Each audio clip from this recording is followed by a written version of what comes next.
Puan, ha? Dia aku mengkawin diplom bayama. Wah tak you waka. Wah tak. Aku malam mah. Ya waka. Tapi kita ketenangan udah.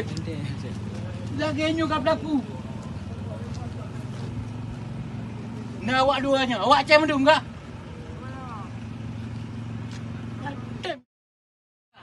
Lebih murah.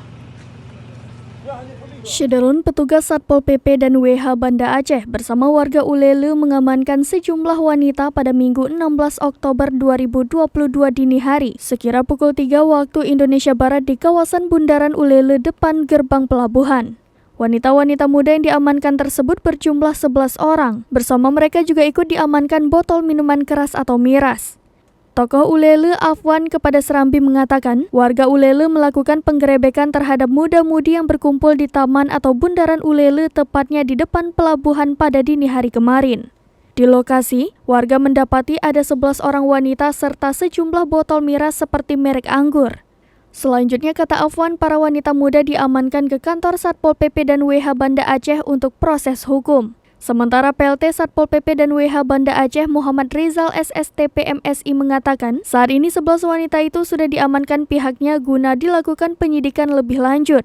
Ia mengatakan jika ditemukan bukti yang menguatkan terhadap pelanggaran syariat Islam khususnya dijerat pasal khamar, maka para wanita itu akan ditindaklanjuti untuk hukuman cambuk. Namun jika tidak ditemukan barang bukti yang menguatkan, maka akan diberikan pembinaan dan menandatangani surat pernyataan. Katanya, selama ini personil Satpol PP dan WH Banda Aceh rutin melakukan patroli dalam rangka mengawasi dan pencegahan pelanggaran syariat Islam di Banda Aceh. Dari Banda Aceh, Muhammad Nasir, Serambi On TV. Puan, ha? Dia aku mengkawin diplom bayama. Wah tak you waka. Wah tak.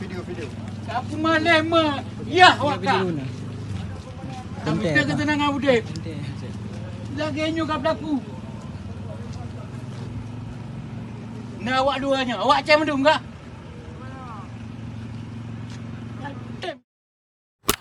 Lebih murah. Ya hanya beli kok.